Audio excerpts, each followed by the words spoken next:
Жас ұлғайғанда асқазан әлсірейді көбінесе.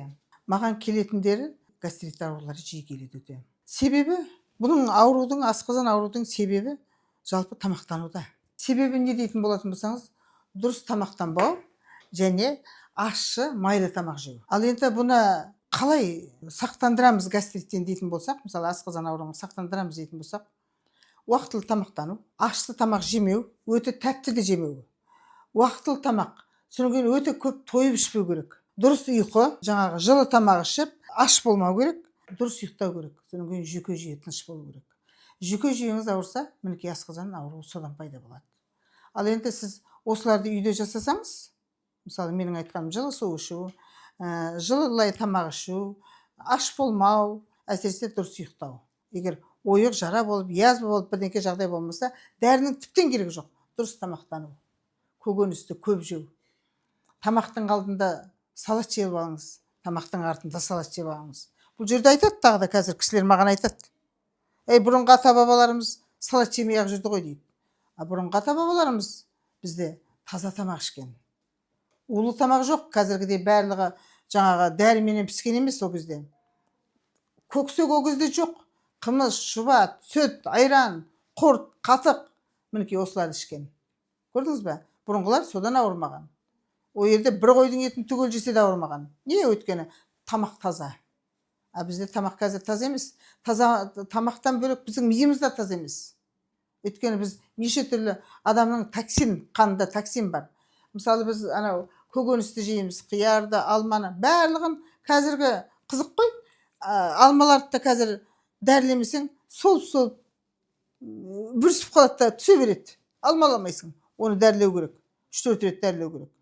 Айналайына басқаға бармай ақ қояйықшы. Қазір заманымыз өзгерді дейік десек, біздің жалпы заманымыз сол шығар, бірақ барлығы экологиямызға байланысты өзгерді. Мысалы итке бұрын жуындыны құя салсаң, сап етіп ішіп кете беретін. Оған әдейілеп тамақ бермейтінбіз.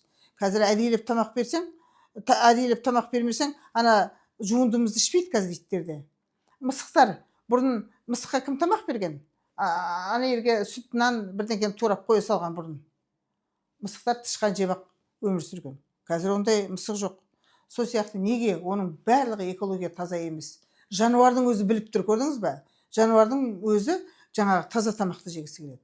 Сол сияқты біздер де таза тамақты шамамыз келгенше жеуіміз керек. Ал енді оны таза тамақ деп алып жегеніміздің өзі дәрімен істелген. Сондықтан кішкене ауруға көбірек көңіл бөлу керек болады. Асқазан ауруы. Ұйқы безі ауруы. Қазір 2-ның бірінде ұйқы безі. Неге? Стресс. Уақытысымен ұйықтамау. Мына телефонға бүйтіп үңіліп қарау. Ұйықтап бара жатып та телефон жанымызда жатады біздің. Үңіліп қараймыз. Ол неге? Оның барлығы біздің жаңағы денсаулығымызды құртады. Сондықтан біз дұрыс тамақтанып, дұрыс салауатты өмір сүретін болсақ, содан тамақтанғаннан кейін кішкене жүрсек ары бері өзімізді, өте бір жүрсек, тамағымызды сіңірсек, бір тамақ сіңірілмей, екінші тамақты ішуге болмайды. Біз қайтеміз? Қонаққа барамыз, бір тамақ береді, артынан етін береді, еттің артынан торты менен шайын береді. Түк қалтырмай ішеміз ғой соның барлығын. Мінекей, дұрыс тамақтанбау. Соның барлығы біздің қайтеді? Ұйқы безімізді ауыртады, асқазанымызды ауыртады. Ұйқы безі ауырғаннан кейін одан фермент уақытысымен бөлінбейді. Я болмаса асқазан аш жүргенде одан өт басқасының барлығы, керекті нәрсенің барлығы бөлініп тұрады. Біз тамақ жібермейміз ойға. Тамақ ішпейміз. Содан барып ауыратын содан. Ал егер асқазандарыңыз үйде әлдеріңіз келмесе, үй жағдайында емдей алмасаңыз, маған келсеңіздер, мен соның бәрін емдеп жатқан адаммын. Емдеу жолы бар бұның. Дәріні ішпей қойыңыздаршы. И так та өмірімізде ішіп жеп жатқаның барлығы химия. Енді химия дәріні қосымша ішкенмен пайда жоқ ол. Организм үйреніп алады да сол дәріге реагировать етпейді даже. Мынау дәрі ішкен екен, мынаны сіңіріп жіберейінші демейді. Сол дәріні ішсеңіз, солай ауырып шығасыз, таң атқанша домалап шығасыз. Неге? Өйткені сіз күндіз дұрыс тамақтанбадыңыз. Кешке кеш іштіңіз. Мінекей себебі содан, себеп салдары. Емін таппай жасаңыздар, маған келіңіздер. Іші қатқан адам көп қазір. Іш қатқан неге? Ойлаңызшы, неге іш қатады? Бізде қимыл аз. Суда ішеміз. Қазір фастфудтар көп, қою тамақты көп жейміз. Ішке де асқазанға ішектердің сөлдері кетіп қалады. Күні бойы құрғақ тамақ жей бергеннен сөл кетіп қалады. Сөл кеткен сайын біздің ішіміз қата береді.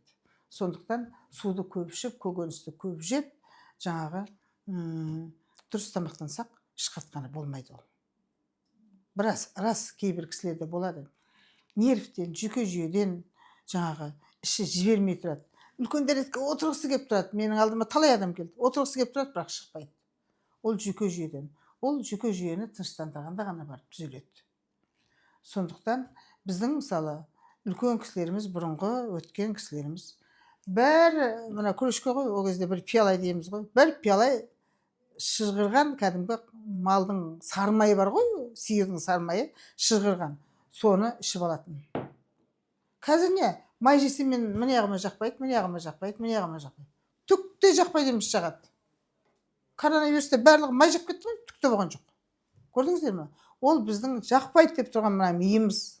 Миымызды дұрыстасақ, біздің ішіне жақпайтын нәрсе жоқ, бәрі жағады. Сондықтан қимыл әрекетті көп қылып, суды көп ішіп, дұрыс тамақтана білсек, асқазанымыз ауырмайды. Ауырмай жүрейік, құрметті менің оқырмандарым.